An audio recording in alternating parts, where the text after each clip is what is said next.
ಪೂಜ್ಯಾಯ ರಾಘವೇಂದ್ರಾಯ ಸತ್ಯಧರ್ಮರತಾಯ ಚ ಭಜತಾಂ ಕಲ್ಪವೃಕ್ಷಾಯ ನಮತಾಂ ಕಾಮಧೇನುವೆ. ದೇವ್ರನ್ನ ಎಲ್ಲೂ ಹುಡ್ಕೊಂಡು ಹೋಗೋಷ್ಟೇ ಇಲ್ಲ, ಪ್ರಕೃತಿಯಲ್ಲೇ ದೇವರಿದೆ.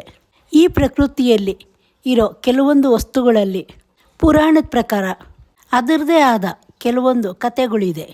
ಯಾವ ರೀತಿ ತುಳಸಿ ದೇವ್ರ ಸ್ಥಾನ ಪಡ್ಕೊಂಡಿದೆಯೋ, ತುಳಸಿ ವಿಷ್ಣು ಪ್ರಿಯವಾದದ್ದು ಅಂತ ಎಲ್ರಿಗೂ ಗೊತ್ತು.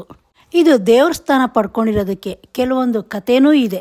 ಈ ಕತೆ ನಾನು ಮುಂದಿನ ವಿಡಿಯೋದಲ್ಲಿ ತಿಳಿಸ್ಕೊಡ್ತೀನಿ. ಮತ್ತು ತುಳಸಿ ಪೂಜೆ ಮಾಡೋದ್ರಿಂದ ಎಷ್ಟೋ ಸಮಸ್ಯೆಗಳು ಬಗೆಹರಿಯುತ್ತೆ. ಅದನ್ನು ಪೂಜೆ ಮಾಡೋ ಕೆಲವೊಂದು ವಿಧಾನಗಳು ಕೂಡ ಇರುತ್ತೆ. ಇದ್ರ ಬಗ್ಗೆ ನಾನು ಈಗಾಗಲೇ ವಿಡಿಯೋ ಮಾಡಿದ್ದೀನಿ. ನೀವಿನ್ನೂ ನೋಡಿಲ್ಲ ಅಂದರೆ ಆ ವಿಡಿಯೋ ನೋಡ್ಬೋದು. ಅದೇ ರೀತಿ ಗೋಮಾತೆ, ಇದು ಕೂಡ ಪೂಜೆಯ ಸ್ಥಾನ ಪಡ್ಕೊಂಡಿದೆ. ಯಾವುದೇ ಶುಭ ಕಾರ್ಯ ಮಾಡಿದ್ರೇನು ಗೋವನ್ನು ನಾವು ಕರೆಸ್ಕೊಳ್ತೀವಿ.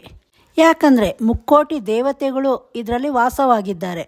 ಇದನ್ನು ಪೂಜೆ ಮಾಡೋದ್ರಿಂದ ಎಷ್ಟೋ ಸಮಸ್ಯೆಗಳು ದೂರ ಆಗತ್ತೆ. ನಮ್ಮಲ್ಲಿರೋ ದಾರಿದ್ರ್ಯ ಕೂಡ ದೂರ ಮಾಡುತ್ತೆ. ನಮ್ಮ ಜೀವನದಲ್ಲಿರೋ ಸಮಸ್ಯೆಗಳು ಇದನ್ನು ಕಳಿಬೇಕಂದ್ರೆ ಅದರದೇ ಆದ ಪೂಜಾ ವಿಧಾನಗಳಿರುತ್ತೆ. ಈಗ ಒಬ್ಬರ ಜೀವನದಲ್ಲಿ ಏನಾದರೂ ಒಂದು ದೋಷ ಇತ್ತು ಅಂದರೆ ಆ ದೋಷ ಪರಿಹಾರಕ್ಕೆ ಕೆಲವೊಂದು ಪೂಜಾ ವಿಧಾನಗಳಿರುತ್ತೆ. ಯಾಕಂದರೆ ಈ ರೀತಿ ಏನಾದರೂ ಇತ್ತು ಅಂದರೆ ನಮ್ಮ ಜೀವನದಲ್ಲಿ ಯಾವುದೇ ಕೆಲಸನೂ ನಡೆಯಲ್ಲ. ತುಂಬ ಸಮಸ್ಯೆಗಳನ್ನ ಎದುರಿಸ್ಬೇಕಾಗತ್ತೆ. ಅಂದ್ಕೊಂಡಿದ್ದು ಯಾವ ಕೆಲಸನೂ ಆಗಲ್ಲ. ನಾವು ದೇವಸ್ಥಾನಕ್ಕೆ ಹೋಗಿದ ತಕ್ಷಣ ಇದಕ್ಕೆಲ್ಲ ಪರಿಹಾರ ಸಿಗಲ್ಲ. ಅದು ಯಾವ ದೋಷ ಅಂತ ತಿಳ್ಕೊಂಡು ಅದಕ್ಕೆ ಆದ ಕೆಲವೊಂದು ಪೂಜೆಗಳಿರತ್ತೆ. ಅದಕ್ಕೆ ಆದ ಕೆಲವೊಂದು ದೇವಸ್ಥಾನಗಳು ಕೂಡ ಇರುತ್ತೆ. ನಾವು ಅಂಥ ಸ್ಥಳಕ್ಕೆ ಹೋದರೆ ಅದಕ್ಕೆ ಪರಿಹಾರ ಸಿಗತ್ತೆ. ಈಗ ಶನಿ ಏನಾದರೂ ನಿಮ್ಮ ಜೀವನದಲ್ಲಿತ್ತು ಅಂದರೆ ನಾವು ಆಂಜನೇಯ ದೇವಸ್ಥಾನಕ್ಕೆ ಹೋಗಬೇಕು. ಮತ್ತು ಇದಕ್ಕೂ ಕೆಲವೊಂದು ಪೂಜೆಗಳಿದೆ.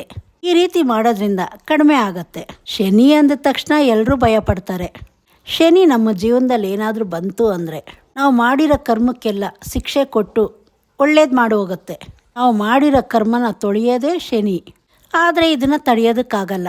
ಅದಕ್ಕೆ ಕೆಲವು ದೇವಸ್ಥಾನಗಳಿಗೆ ಹೋಗೋದ್ರಿಂದ ಕೆಲವೊಂದು ಪೂಜೆಗಳಿಂದ ಕಮ್ಮಿ ಆಗತ್ತೆ. ಅದೇ ರೀತಿ ನವಗ್ರಹ ದೋಷ ಇದ್ದರೆ ನವಗ್ರಹ ಶಾಂತಿ ಮಾಡಿಸ್ಬೇಕು, ನವಗ್ರಹ ದೇವಸ್ಥಾನಕ್ಕೆ ಹೋಗಬೇಕು, ಆಗ ಒಳ್ಳೆಯದಾಗತ್ತೆ. ಇದೇ ಥರ ಹಲವಾರು ಸಮಸ್ಯೆಗಳಿರುತ್ತೆ. ಎಲ್ಲ ಸಮಸ್ಯೆಗಳಿಗೂ ಅದರದೇ ಆದ ಪೂಜೆ ಅಂತ ಇರುತ್ತೆ. ಮತ್ತು ಕೆಲವೊಂದು ದೇವಸ್ಥಾನಗಳು ಕೂಡ ಇರುತ್ತೆ. ಅದು ಸಮಸ್ಯೆನ ದೂರ ಮಾಡುತ್ತೆ. ತುಂಬ ಜನ ಯಾವುದಾದ್ರೂ ಒಂದು ದೇವಸ್ಥಾನಕ್ಕೆ ಹೋಗ್ತಾನೆ ಇರ್ತೀರ, ಆದರೂ ಸಮಸ್ಯೆಗಳು ಹಾಗೇ ಇದೆ ಅಂತ ಹೇಳ್ತೀರ. ದೇವಸ್ಥಾನಕ್ಕೆ ಹೋಗೋದ್ರಿಂದ ಆ ದೇವರ ಆಶೀರ್ವಾದ ಅಂತೂ ಸಿಗತ್ತೆ, ನೆಮ್ಮದಿನೂ ಸಿಗತ್ತೆ. ಆದರೆ ನಮ್ಮಲ್ಲಿರೋ ಸಮಸ್ಯೆ ಏನು ಅಂತ ತಿಳ್ಕೊಂಡು ಅದರದೇ ಆದ ಪೂಜೆ ಮಾಡೋದ್ರಿಂದ ಈ ಸಮಸ್ಯೆಗಳು ದೂರ ಆಗತ್ತೆ. ನಾನು ನಿಮಗೆ ಮೊದಲೇ ಹೇಳಿದೆ, ಎಲ್ಲ ಸಮಸ್ಯೆಗೂ ಈ ಪ್ರಕೃತಿಯಲ್ಲೇ ಪರಿಹಾರ ಇದೆ. ನಮ್ಮ ಮನೆ ಮುಂದೆ ತುಳಸಿ ಇಟ್ಟು ದಿವಸ ಪೂಜೆ ಮಾಡೋದ್ರಿಂದ ಎಲ್ಲ ಥರ ಸಮಸ್ಯೆಗಳನ್ನು ಕಮ್ಮಿ ಆಗತ್ತೆ. ಅದೃಷ್ಟ ತಂದುಕೊಡತ್ತೆ, ಮನೆಯಲ್ಲಿ ನೆಮ್ಮದಿ ಸಿಗತ್ತೆ. ಮತ್ತು ಆಗಾಗ ಹಸುಗೆ ಪೂಜೆ ಮಾಡೋದ್ರಿಂದ ಇದು ಹಲವಾರು ಸಮಸ್ಯೆಗಳನ್ನ ಕಳೆಯುತ್ತೆ. ಲಕ್ಷ್ಮೀದೇವಿ ಕೃಪೆ ಸಿಗತ್ತೆ.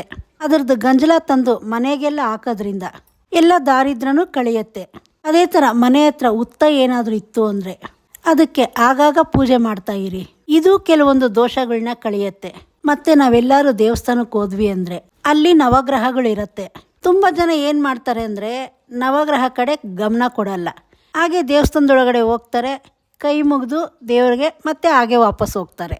ನಾವು ದೇವಸ್ಥಾನದೊಳಗಡೆ ಹೋಗೋದಕ್ಕಿಂತ ಮುಂಚೆ ನವಗ್ರಹನ ಸುತ್ತೋದ್ರಿಂದ ನಮಗೆ ಯಾವುದೇ ನವಗ್ರಹ ದೋಷ ಇದ್ರೇನು ಅದು ಕಡಿಮೆ ಆಗತ್ತೆ.